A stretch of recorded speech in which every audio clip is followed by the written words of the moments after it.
검찰은 김만배 씨의 구속영장을 위한 신문에서 이 연장을 하기 위한 신문이었죠. 김만배 씨가 이재명 후보를 지키기 위해서 무던히 애를 쓴 정황도 공개를 했습니다. 자, 오늘자 조선일보 일면입니다. 김만배가 측근들에게 했다는 말입니다. 대장동에서 이재명은 지워라. 이러면서 자신들은 이재명과 한 배를 탔다며 이재명이 살아야 우리도 살 수 있다라는 말을 했다는 겁니다. 자, 그렇다면 대장동을 과연 어떤 사건인 것으로 둔갑시키자고 했을까요? 서울신문 일면입니다. 동규 뇌물로 정리하자. 여기서 동규는 유동규입니다. 이재명 후보가 대통령이 되면 우리는 나갈 수 있다며 입단속을 했다고 보도하고 있습니다. 이 소식 잠시 뒤에 짚어보겠습니다. 자, 북한의 동향과 관련한 눈에 띄는 기사도 오늘 아침 조간신문에 실렸습니다. 조선일보 단독 기사인데요. 김정은 러시아 해킹의 무기 기술 빼냈다. 그러니까 앞에서는 푸틴과 정상회담을 추진하면서 뒤로는 러시아 방산업체의 무기 기술을 몰래 탈취했다는 겁니다. 이 북한의 해킹 기술이 이제는 서로 동맹이라고 하는 러시아의 무기 기술까지 빼내고 있다는 소식도 잠시 뒤에 전해드립니다. 자, 먼저 오늘 신통방통은 오늘 새벽 0시에 석방된 이 사람, 자신이 만들어낸 가짜뉴스를 모른다고 발뺌한 이 사람과 관련된 소식으로 시작하겠습니다. 그 당시에 윤석열 대통령이 2011년에 그 조우영 씨에게 수사 문마해줬다고 진술했는데 지금도 입장은 변화 없어요. 그 당시에 대검 중수 과장으로서 그런 영향력 있는 위치에 있지 않았다고 생각합니다. 최근에 그 기사 나온 거 보면은 뭐 조우영 씨에게 뭐 인터뷰를 종용했다는 의혹도 나오고 있어요. 거기에 대해서는 혹시 말씀해 아니, 주실 저는 뭐 인터뷰 종용을 한 적이 없고 염려 차원에서 우영이한테 동생한테 형으로서 몇 가지 당부를 하고 대선 국면을 어떻게 바꾸려는 그런 의도는 뭐 없으시다고요? 제가 그렇게 능력 있는 사람은 아닙니다. 네. 판을 바꾸려는 의도 없었나는 질문에 제가 그런 능력 있는 사람 아닙니다. 자, 거의 모든 의혹을 부인했어요. 지금 본 모습으로는 좀 셔츠도 있고 좀 단정한 모습이었는데 좀 수척해 보였죠. 예. 자정을 조금 넘은 시각에 경기 의왕시 서울구치소에서 출소를 했습니다. 나오자마자요, 취재진에게 많은 분에게 우려와 심려를 끼쳐드려 송구스럽게 생각한다, 일단 그 말은 했고요. 출소 직후 그 자리에서 기자가 허위 인터뷰로 대선 국면을 바꾸려 했냐 이런 질문을 던졌거든요. 예. 이에 대해서는 제가 그렇게 능력 있는 사람은 아니다. 방금 들으신 것처럼 그 말을 했습니다. 또 대출 브로커 조우영 씨에게 허위 인터뷰 종용했다. 이 의혹에 대해서는 염려 차원에서 또 형으로서 몇 가지 당부를 한 부분은 있다. 이렇게 일단 그렇게 말을 했습니다. 그렇군요. 자, 김만배 씨의 거의 혐의를 부인하는 주장 일단 어떻게 전망되고 있습니까? 먼저 세 가지로 조금 나눠볼 수 있는데요. 일단 그 윤 대통령의 위치에 대해서 지금 그렇게 얘기를 했어요. 대검 중수부장으로서 뭐 어떤 사건, 그런 영향력이라는 게 사건을 무마했다는 게 지금 이 사건의 지금 핵심이잖아요. 예. 당시에 그 인터뷰 내용이 윤석열 검사가 피해자한테 커피를 타줬다. 그리고 나서 사건이 없어졌다. 이런 식으로 사건을 무마했다는 것인데 그 대검 중수과장으로서 그런 영향력이 있는 위치가 아니었다라는 것은 이것은 어떻게 보면은 본인이 그때 당시 사실과 다른 말을 했다는 그런 시인의 다름 아닌가 이제 그런 생각이 들어요. 그러니까 예. 그런 영향력이 없는 사람을 굳이 실명을 거론을 해서 커피를 타줬다라고 얘기를 한 것은 이것은 어떻게 보면은 사실 커피 타줬다는 걸 자랑하려고 지금 한 얘기가 아니잖아요. 사건이 없어졌다라는 것을 강조를 하기 위해서 한 건데 그런 영향력이 없었다라는 것은 그때 당시의 인터뷰가 사실과 달랐다는 것 저는 인정하는 내용이 아닌가 싶고요.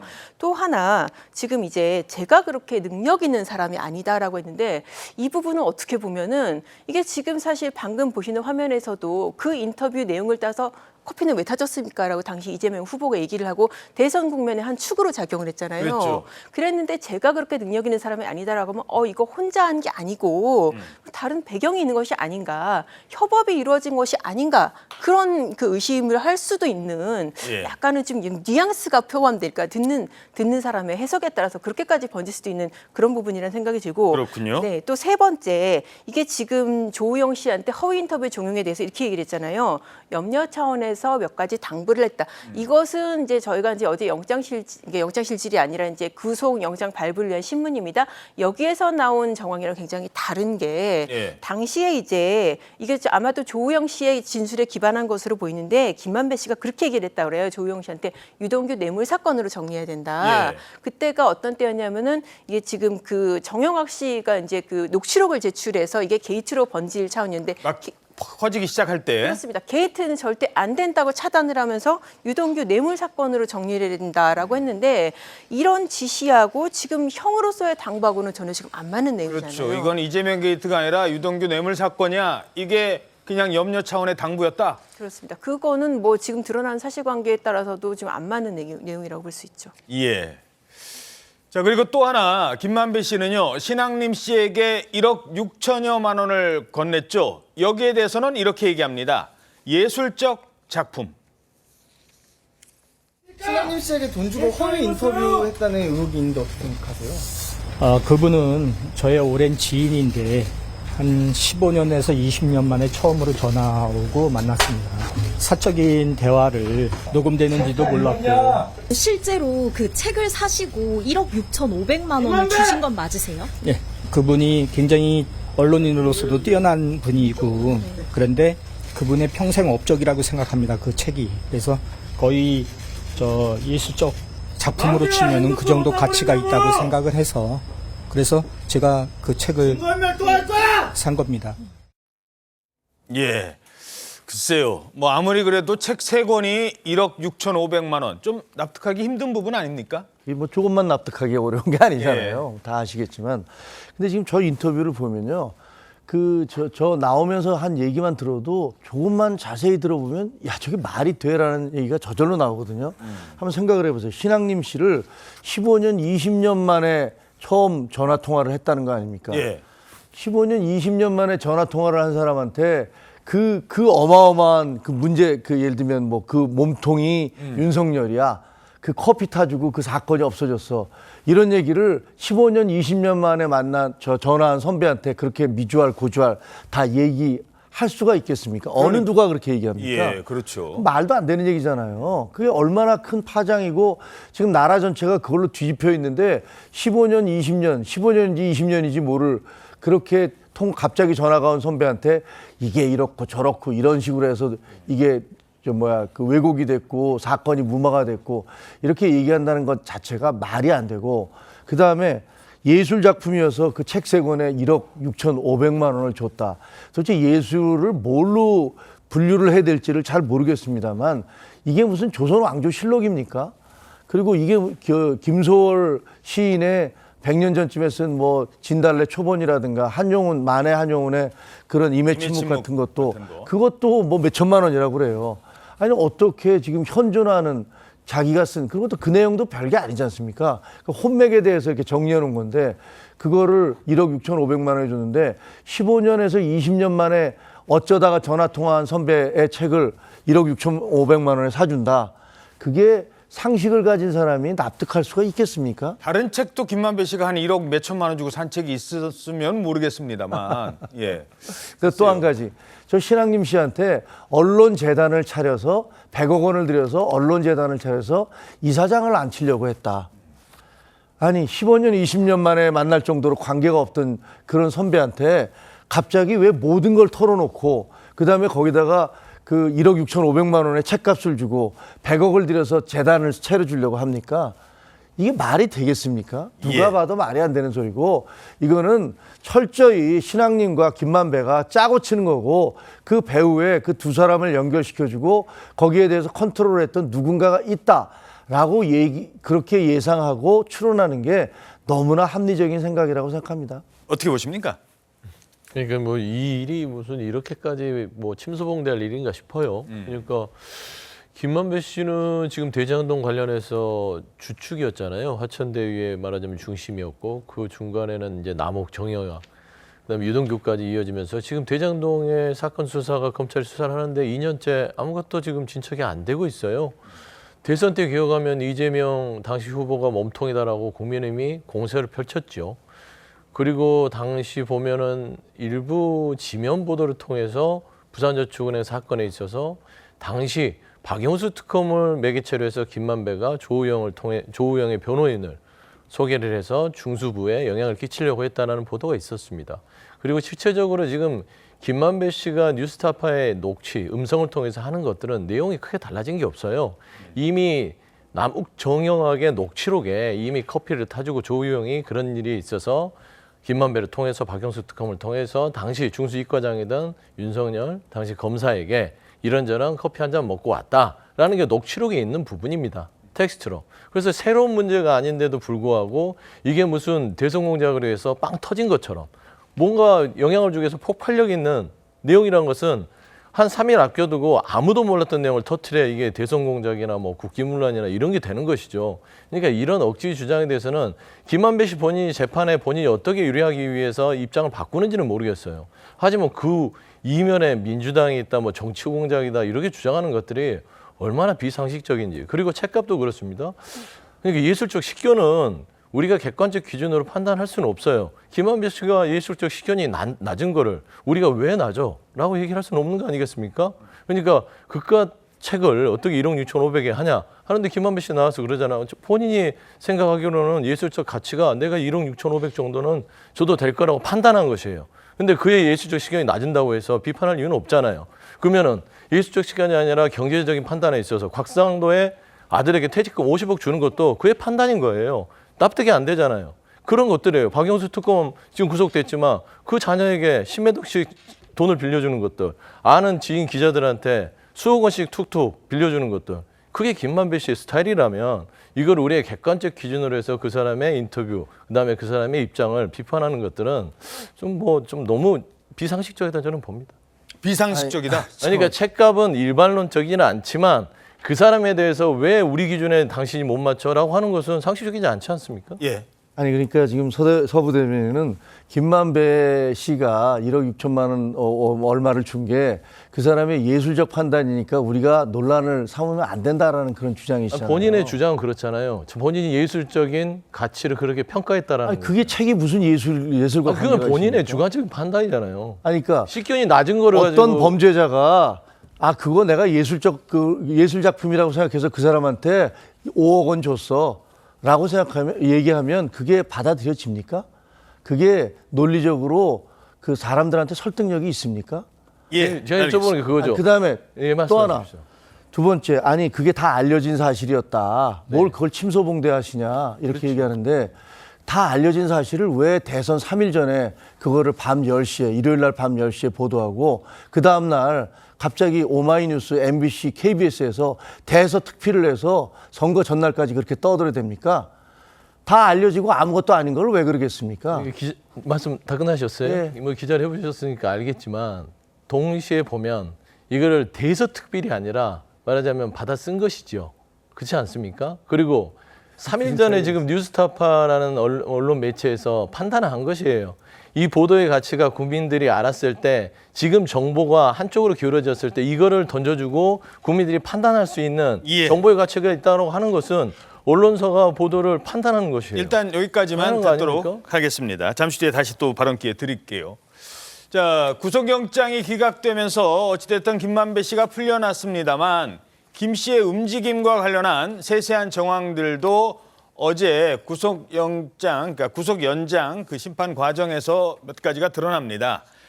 김 씨 본인이 직접 인터뷰한 것뿐만 아니라 대장동 다른 일당들에게 세세하게 지시를 한 사항이 공개가 됐어요. 네, 말씀하신 것처럼 허위 인터뷰는 김만배 씨가 가장 먼저 했었죠. 김 씨는 2021년 9월 신학림 전 위원장을 만나서 윤석열 국민의힘 예비 대선 후보가 검사 시절에 조우영 사건을 무마했다고 한 뒤 다음 당시에 또 언론 접촉을 피하던 이성문 전 화천대유 대표가 한국일보와 인터뷰를 했고요. 예. 이 씨는 이재명을 모른다. 법정에서 딱 한 번 봤다면서 공무원이나 정치인과 결탁해서 부정한 행위를 한 건 한 건도 없다고 했습니다. 이 신문사는 또 김만배 씨가 과거 근무했던 것으로 알려져 있죠. 그 외에도 김만배 씨는요. 2021년 10월에는 미국에 체류 중이던 남욱 씨에게 연락해서 이제 우리랑 이재명은 한 배를 탔다면서 허위 진술까지 종용한 것으로 알려졌는데 김 씨가 남 씨에게 그런 얘기를 한 시점이요. 2021년 10월 10일 남 씨가 JTBC와 첫 화상 인터뷰를 가진 직후였다고 합니다. 예. 그 이후에 남 씨는 JTBC에 김만배는 유동규를 그분이라고 부른 적이 없다고 했고 이 때문에 그 이재명 대표가 그분이라는 의혹이 또 다시 증폭이 되기 당시에 좀 시작됐는데 김 씨의 연락을 받고 또 닷새 뒤에 한국으로 귀국했던 남 씨, JTBC와 2차 인터뷰에서 그분은 이재명이 아니다라면서 또 사실상 말을 좀 바꾼 정황이 있었습니다. 자, 그래서 그분이 누구냐 했더니 조우영한테 지시한 사항이 지금 저기 나와요. 네, 맞습니다. 또 대출 브로커 조우영 씨에게도 비슷한 또 지침을 줬는데 조 씨에게는 대장동은 유동규의 뇌물 사건으로 정리해야 한다면서 인터뷰를 하게 되면 그렇게 말하라고 했다는 겁니다. 검찰이 이런 식으로 이성문 전 대표, 남욱, 또 조우영 씨 등의 언론 인터뷰가 모두 김만배 씨의 의도가 반영된 내용으로 진행이 됐다고 보고 있습니다. 네, 검찰은 이를 뒷받침하는 관련자 진술과도 정황도 상당수 좀 확보한 것으로 알려지고 있습니다. 그렇군요. 자, 이런 구체적인 정황이 있는데 조금 어제 법원의 영장, 물론 이제 그동안 구속 기간을 오랜 기간 구속이 되긴 했어요. 그런데 이런 혐의가 있기 때문에 지금 증거인멸 가능성이 또 있다. 그렇게 해서 이 구속 기간을 연장해야 된다고 했는데 법원이 기각한 이유는 뭘까요? 이게 지금 좀 참고로 어제 그 과정이 통상적인 영장 실질이 아니었다는 점을 좀 말씀드리겠습니다. 아, 그렇습니까? 네, 그러니까 가짜 뉴스로 영장이 청구된 상황이 아니었습니다. 아하. 이게 지금 어떤 상황이냐면은 김만배 씨가 이제 구속 기간 만료를 앞두고 있고요. 그리고 이제 추가 횡의로 영장이 청구되지는 않은 상태에서 지금 재판 중이지만은 과거에 구속 영장이 없었던 혐의가 있습니다. 그게 바로 이제 그 회사 돈 100억 횡령 부분인데요. 예. 이제 뭐 회사 자본금을 이제 100억 정도 다른 사람한테 건네줬다. 대장동 관계자한테 건네줬다. 이 부분을 들어서 검찰이 영장을 발부해달라고 법원에 요청을 한 거예요. 아, 영장가 요청 사항은 이 가짜 뉴스가 아니었군요. 아니었습니다. 가짜 뉴스는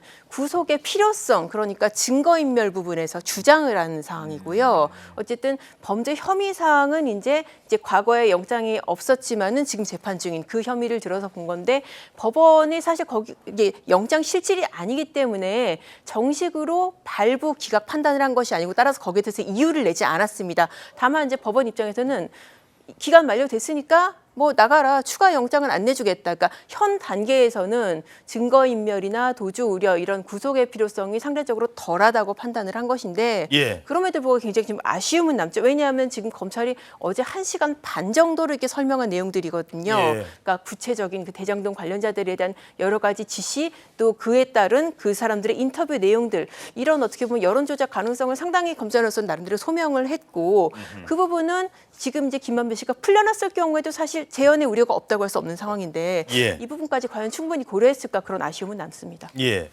자, 그리고 한 가지 눈에 띄는 대목이요. 지난번에 2021년 10월에 석방됐을 때 혹시 기억나십니까? 웬 헬멧은 건장한 남자가 와서 태우고 가죠. 최우양 씨. 그때 당시의 모습 잠시 보시겠습니까? 자, 그때는 저렇게 딱 나오자마자 잠시 뒤에 헬멧은 저 빨간 헬멧은 남성이 나타나서 호위무사처럼 이렇게 함께 이동을 했거든요. 근데 이번에는 안 보였어요. 맞습니다. 보시는 것처럼 빨간 헬멧까지 착용하고 나타나서 당시 헬멧남이다 이런 별칭까지 붙었는데 최우영 씨는 또 김 씨 지시에 따라서 대장동 사업으로 얻은 이익을 수표로 인출해서 숨겨서 보관하거나 또 허위 회계 처리로 차명으로 부동산을 매수하는 등 좀 자산을 은닉한 혐의로 구속 기소됐다가 지난 예. 6월에 지금 보석으로 석방이 됐었죠. 어허. 최우영 씨가 이번엔 모습을 드러내지 않았지만 지금 알려진 바로는 쌍방울과 굉장히 좀 인연이 깊습니다. 그렇죠. 2010년에 쌍방울에 들어가서 대표이사와 쌍방울그룹 부회장까지 지냈고요. 최 씨는 김만배 씨를 김성태 전 회장에게 소개시켜준 인물로도 알려져 있습니다. 그래서 김만배 씨는 검찰 조사에서 김성태 전 회장과는 또 전화 통화하는 사이다 이렇게 이야기를 했다고 전해지고요. 예. 아직 김 전 회장이 대장동과 어떻게 좀 연결이 되어 있는지 명확하게 밝혀진 건 없습니다만 여러 좀 의심되는 정황은 나오고 있습니다. 예, 그렇죠. 자, 어찌됐든 지금 이 김만배 씨 대장동의 몸통 이재명 대표 이런 의혹에 대해서는 항상 부인을 했죠. 매번 아니요, 그건 제 거예요. 왜 그게 이재명 대표 겁니까? 이렇게 주장을 했거든요. 이 대장동 일당들의 이런 인터뷰를 이재명 대표는 본인의 무고함을 주장하는 근거로 삼아오기도 했었습니다. 천화동인 1호 실소유주 누굽니까? 그거는 바로 접니다. 그분이 누구예요? 그 천화동이 이루는 의심할 여지 없이 그 화천대유 소속이고 화천대유는 제 개인 법인입니다. 바로 그분 돈 얘기가 전혀 없지 않습니까? 지금까지 얼마나 무리한 언론 플레이를 통해서 이렇게 저를 음해하고 조금만 도움을 준 사람의 아들도 수십억씩을 받았는데 제가 그 사건에 부정하게 관여했다면 이렇게 한 푼도 안 받았을 리가 없지 않습니까? 자, 그러면서 자신의 뭐 동료 그리고 뭐 밑에 사람이라고 할까요? 일당들에게는 입단속을 시켰잖아요. 이렇게 할 때 아까 전해드렸습니다만 이재명과 다시 한번 좀 쭉 정리를 해드리죠. 우리는 이재명과 한 배를 탄 몸이다. 이재명이 살아야 우리가 산다. 유동규 뇌물 사건이다. 이거는 유동규 뇌물 사건.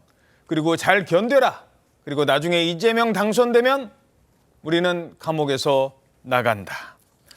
자, 어떤 뭐 이재명 대표의 다른 건 몰라도 이재명 대표가 당시 후보가 대선에 승리한다. 이런 거의 확신이 좀 있었던 것 같아요.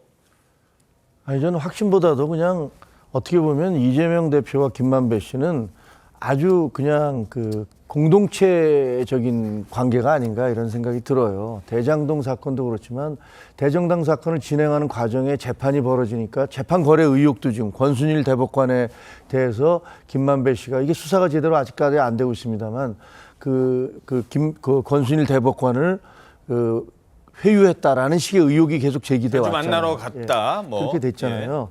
그러니까 김만배 씨로서는 이게 당선을 확신하는 게 아니라 어떻게 해서든지 당선을 시켜야 되는 거죠. 왜냐하면 그래야지 그동안 자기가 저질렀던 그 수많은 문제점들, 그 비리, 의혹 이런 것들이 덮어질 수 있다. 그런 절박감 같은 게 있지 않았겠습니까? 그러니까 자기 아랫사람들한테도 어떻게 해서든지 이 사건에서 이재명을 지워야 된다. 지워야지 그래야지 선거에서 우리가 이길 수 있고 그다음에 이것을 윤석열 쪽으로 돌려서 윤석열을 몸통으로 밀고 나가야 된다.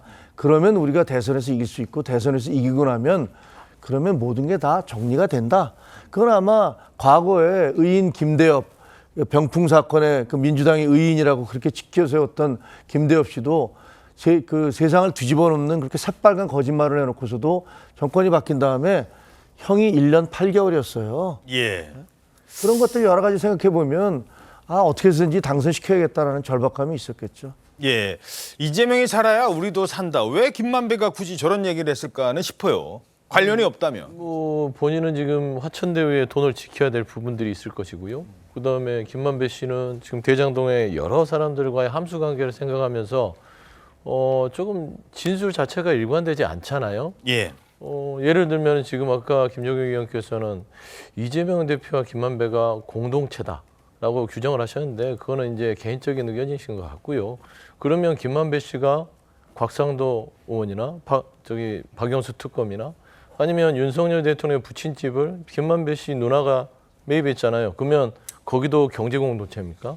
결국에는 김만배 씨는 자기 사업을 해서 다각도로 여러 가지 생각을 하는 거예요. 그런데 여기에서 지금 너무 좀 이해할 수 없는 부분들이 이 보도를 가지고 김만배 씨를 다시 소환을 하는데 대장동 국민들이 보기에 지겨울 거예요. 대선 후보 시절부터 이재명 대표가 몸통이라고 그렇게 얘기를 하고요. 검찰이 길게는 2년, 집중해서는 1년 동안 수사를 하는데 이재명 대표에 대한 입증을 하지 못하고 있어요. 심지어는 유동규 씨가 말하자면 양심 고백이라고 하면서 자기 주장을 하는데 지금 재판부에서 판사한테 혼나고 있습니다. 진실된 것만 얘기해라. 기억나는 것만 얘기해라. 그러니까 진술이 일관되지 않게 흔들리니까 대장동이 한 걸음도 못 나가는 것이에요. 그러니까 이런 사태를 가지고 김만배 씨를 소환해서 김만배 씨 입을 다시 검찰의 입맛대로 한번 조율을 해보고 싶다. 그런 의도는 있겠지만 저는 이재명 대표와 김만배 씨를 연결짓는 거는 살아온 업적을 보면요. 김만배 씨는요. 이재명 대표한테 공산주의자라고 비난했던 사람입니다. 예. 자, 이거 정정이니까 지금 제가 얘기한 것은 공동체라고 단정해서 얘기한 게 아니고요. 그렇게 느낌이 든다는 겁니다. 두 분이. 그러니까 아까는 이제 그렇게 보인다라고 얘기하셔서. 예, 알겠습니다. 자, 물론 현재 재판 중이고요. 그리고 이재명 대표가 이 가짜 뉴스와 연관돼 있다 이런 정황은 아직 뭐 드러난 거 없습니다. 그 정도 말씀드리죠. 그런데 이 보도가 나가니까 이재명 대표도 반응을 했고 또 오히려 더 빨리 김만배 씨의 허위 인터뷰와 관련된 내용을 언급한 사람들이 그전에도 있었습니다. 저는 대장동 사건은 2011년 커피로부터 시작된 커피 게이트다. 김만배 일당이 1,800억의 부당한 대출을 받았고 돈이 있어서 이제 사업을 진행을 했으니까 그 시발점은 윤석열 지사가 다준 커피로부터 시작됐다. 커피 게이트. 알겠습니다. 그리고 이분이 성향으로 굳이 성향 없어요. 제가 그분은 잘 아는데 진실을 가장 중요하게 여기는 분입니다. 그리고 실록은 이재명 후보가 얼마나 억울했는지 그래서 쏘리 제명 열풍을 불러일으킬 만한 것으로 봅니다. 자, 그런데 국민의힘에서는 또 이렇게 주장하는 사람이 나오고 있습니다. 이른바 원팀이다. 저는 여전히 이재명과 김만배는 원팀이라고 보고 있습니다. 그리고 김만배의 이 뉴스타파 조작 가짜뉴스 같은 경우 어떤 경로를 통해서든 사전에 이재명 대표나 민주당 측과 교감이 있었을 것이다. 그렇지 않고서는 이재명 대표가 보도가 나오기도 전부터 토론회에서 이걸 어떻게 질문했는지 뭐 미래를 미리 갔다 오고 미래를 예견하는 분은 아니잖아요. 자, 이런 주장까지 제기가 되자 단식 중인 이재명 대표도 가만히 있지 않았습니다. 대선 공작예로 치면은 국민의힘이 조직폭력배 동원해가지고 나한테 조폭 자금 20억 줬다. 이런 게 진짜 선거 공작 아닙니까? 근데 그거 무혐의했다가 법원이 기소 결정했대요. 적반하장, 후안무치, 대표적 사례지. 예, 이재명 대표는 내가 바로 가짜뉴스 피해자입니다라는 얘기까지 했는데 지금 어떻게 보십니까? 저 얘기는 이제 어떤 얘기냐면은 대선 국면에서 이른바 그 돈다발 사진 나오지 않았습니까? 그 예. 장영화 변호사가 이재명 당시 후보가 조폭으로부터 받았다라고 했는데 그 사진이 조작된 가짜라는 게 조폭 연루설. 그렇습니다. 조폭 연루설이 밝혀져서 그 부분이 이제 재판에 넘어갔다는 것인데 그 사건과 이 사건은 전혀 별개죠. 어떻게 보면은 이 사건은 대장동 게이트가 이재명 게이트가 아니라 윤석열 게이트라고 민주당이 얘기할 수 있게 하는 어떤 근거가 되어진데 이제 그게 사실이 아닌 것으로 드러난 상황이고 사실 이렇게 가짜뉴스 피해자라고 한다면 이제 과거 이회창 후보가 이제 대전형적인 어떤 가짜뉴스 피해자의 그 사례를 들 수 있는데 그때 당시하고 지금 아직 상황이 다른 게 그때는 가짜뉴스가 먹혀서 대선 결과가 바뀐 것이고 예. 지금은 그게 먹히지 않아서 결국 이재명 후보가 안 된 상황이기 때문에 아마도 형사처벌 결론도 그때하고는 조금 다르지 않을까. 그때는 1년 10개월 받고 말았었거든요. 예. 그때하고는 조금 다른 양상으로 가지 않을까 예상해 봅니다. 지금 그 당시 이제 보도 뒤에 각 언론사에서 뉴스타파도 그렇고 JTBC도 그렇고 지금 사과를 하고 있는 상황입니다. 이 파국을 누가 만들었죠? 이 양상을. 왜 언론을, 물론 언론도 제대로 확인하지 않고 저렇게 받았었기 때문에 사과를 합니다만 그걸 기획한 사람이 있고 그걸로 대선 결과에 영향을 미치려 한 사람이 있다면 물론 뭐 아니라고 합니다만 그래서 1억 6천만 원의 책을 판 사람까지 있다면 이건 분명히 밝혀내야 될 것 같습니다.